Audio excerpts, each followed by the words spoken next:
আজকের দিনের মতো এত স্পেশাল, এত খুশির দিন পৃথিবীতে আর একটাও নাই আমার জন্য। কারণ আজকের দিনে আমি প্রথমবারের মতো মা হই। আমার নারীসেরা ধন, আমার রাজকন্যা। আমার অবশ্য ২টা মেয়ে।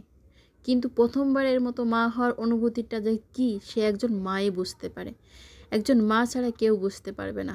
যেহেতু আমার বড় মেয়ের জন্মদিন, তো তার পছন্দ অনুযায়ী খাবার রান্না করব। তো আজকে আমি খেজুরের গুড়ের পায়েস রান্না করব। যেহেতু আমার মেয়ে খেজুরের গুড়ের পায়েস খুব পছন্দ করে, তার জন্য খেজুরের গুড় দিয়ে আমি পায়েস রান্না করব। প্রথমে 1 কেজি দুধ নিয়ে নিয়েছি। এখন আমি গরম মশলা, দারচিনি এবং এলাচ দিয়ে দিলাম। হালকা একটু লবণ দিয়ে দিলাম। যে কোনো মিষ্টি খাবারে একটু লবণ দিলে খাবারের টেস্টটা অনেক ভালো হয়। এখন হাফ কাপের মতো গুঁড়া দুধের ভিতর একটু পানি দিয়ে এভাবে করে গুলিয়ে দিয়ে দিলাম। দুধটা যদি পানি দিয়ে একটু গুলিয়ে দেওয়া হয় তাহলে দুধটা জমে যাওয়ার সম্ভাবনা খুবই কম থাকে। তাই এভাবে করে গুলিয়ে দিয়ে দিলাম। তো আমি যেভাবে রান্না করি সেভাবেই আপনাদের সঙ্গে শেয়ার করছি। তো আপনারা সবাই কম বেশি রান্না করতে পারেন। তারপর আমার মতো করে একটু শেয়ার করলাম। এখন হাফ কাপের একটু কম চিনি গুঁড়া চাউল ভালো করে ধুয়ে দিয়ে দিলাম। দিয়ে পর্যায়ে অনবরত নাড়তে থাকতে হবে, তা না হলে নিচে লেগে যাওয়ার সম্ভাবনা থাকবে, যেহেতু চাউলটা দেওয়া হয়েছে। আর চুলার আঁচ সবসময়ের জন্য আমি মিডিয়ামে রেখে এই পায়েসটা রান্না করে থাকি। তো এই পর্যায়ে পায়েসের চাউলটা 80% সেদ্ধ হয়ে গিয়েছে। এখন আমি খেজুরের গুড় দিয়ে দেবো। 1 কাপের একটু কম খেজুরের গুড় দিয়ে দেবো। আর খেজুরের গুড় সবসময়ের জন্য আমি ফ্রোজেন করে রেখে দিই ফ্রিজে।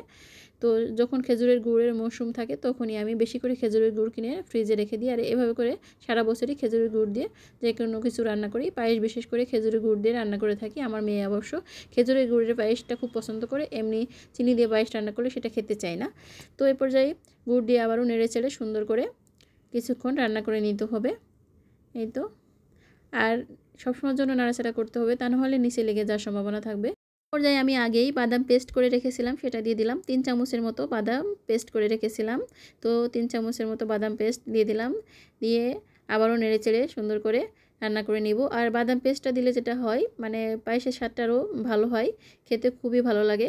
তো অনেকে আছে আস্ত বাদাম দিয়ে থাকে, সেক্ষেত্রে কিন্তু মুখে বাজে ভালো লাগে না। তো এ পর্যায়ে যদি এভাবে করে বাদাম পেস্ট করে দেওয়া হয় খেতে কিন্তু খুবই ভালো হয়। অনেকে অনেক রকম রান্না করে থাকে, তো আমার মতো করে আমি একটু চেষ্টা করলাম। তো সেই রেসিপি আমি একটু শেয়ার করেছি। তো কারো ভালো লাগলেও রাখতে পারে, এভাবে করে ট্রাই করতে পারেন, ভালো লাগবে। এ পর্যায়ে রান্নাটা একদমই শেষের দিকে দেখে বুঝতে পারছেন। তো এখন আমি একটু ভালো করে নেড়েচেড়ে নামিয়ে নেব। পায়েস রান্না তো একদম ইজি, সবাই কম বেশি পারে। তো আমার মতো করে শেয়ার করলাম।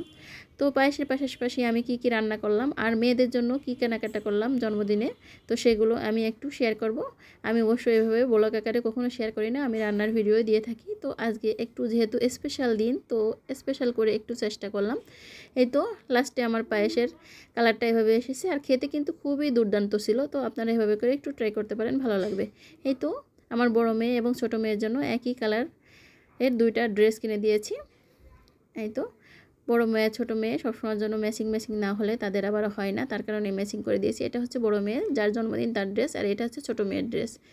তো মাশাআল্লাহ দেখতে অনেক ভালো হয়েছে। তো আপনাদের কেমন লেগেছে একটু জানিয়েন।